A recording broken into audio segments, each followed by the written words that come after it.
Bisa Ngomong. Podcast literasi keuangan untuk pemula dari Bank Newcomers. Bersama saya, Gita Intan Fadila, dari Divisi Marketing di Bank Newcomers. Apakah kamu sering bingung dalam soal memilih? Milih apa aja deh?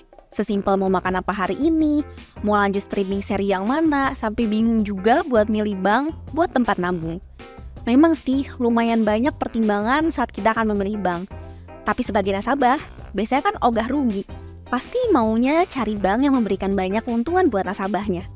Untung yang dimaksud bisa macam-macam ya. Bunga tabungan, kena sunat biaya admin nggak? Terus pelayanannya gimana? Sampai kemudian akses dari semua fitur yang ada. Dan yang terpenting, bank yang kamu pilih itu wajib sudah terdaftar dan diawasi oleh otoritas jasa keuangan. Buat memilih bank yang tepat, kamu bisa mulai dengan menentukan tujuan. Sepertinya, ini jadi pedoman umum dalam semua aspek kehidupan ya. Termasuk apa nih tujuan kamu memilih sebuah bank? Jika tujuannya adalah menabung, maka kamu bisa pilih bank yang bisa memberikan tingkat imbalan bunga yang maksimal. Terus, kalau kamu punya tujuan untuk bisa lebih hemat saat bertransaksi, kamu bisa pilih bank yang biaya admin dan transfernya paling minim. Walau mungkin nominal biaya tersebut seolah tidak besar, tapi kalau kena pangkas tiap bulan, lama-lama saldo yang kamu tadinya gondrong malah jadi plontos. Makanya, kamu juga harus tahu soal minimum saldo beserta biaya-biaya lainnya. Karena seringkali bank menetapkan biaya yang tertentu jika saldo kita ada di bawah standar yang ditentukan. Nah, karena saat ini kita sudah hidup di era digital, penting banget buat kamu untuk memilih bank yang punya layanan perbankan digital.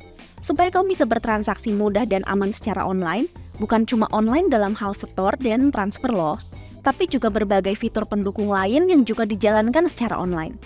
Misalnya, fitur untuk mencatat arus keuangan kita, fitur pembayaran tagihan rutin, bayar pakai kris, investasi sampai game. Jadi kamu bisa menikmati layanan perbankan dengan cara yang praktis dan juga seru. Seperti yang kita sudah semua tahu, salah satu fungsi bank adalah tempat untuk menabung. Bank menyediakan produk tabungan yang tipenya ada bermacam-macam. Ada tabungan biasa atau reguler, terus tabungan pendidikan, tabungan haji, sampai tabungan pensiun.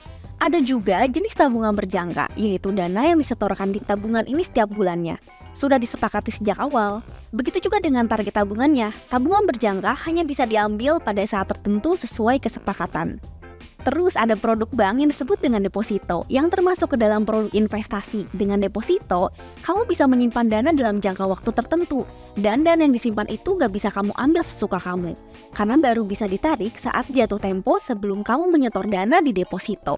Kamu harus memilih jangka waktu simpanannya, ada jangka pendek dan jangka panjang, mulai dari harian sampai tahunan. Nah, soal tingkat bunga, deposito memiliki tingkat imbalan bunga yang lebih besar jika dibandingkan tabungan. Sebagai generasi modern, salah satu pertimbangan dalam memilih bank adalah tersedianya fitur online yang bisa diakses lewat website atau aplikasi di HP kita. Kelebihan dari layanan perbankan digital itu adalah praktis, karena nasabah nggak perlu repot-repot datang ke bank hanya untuk melakukan aktivitas perbankan. Misalnya, mau buka rekening, cukup siapkan KTP asli, isi data, dan di HP selesai. Dalam waktu hitungan menit, kamu sudah bisa membuka rekening.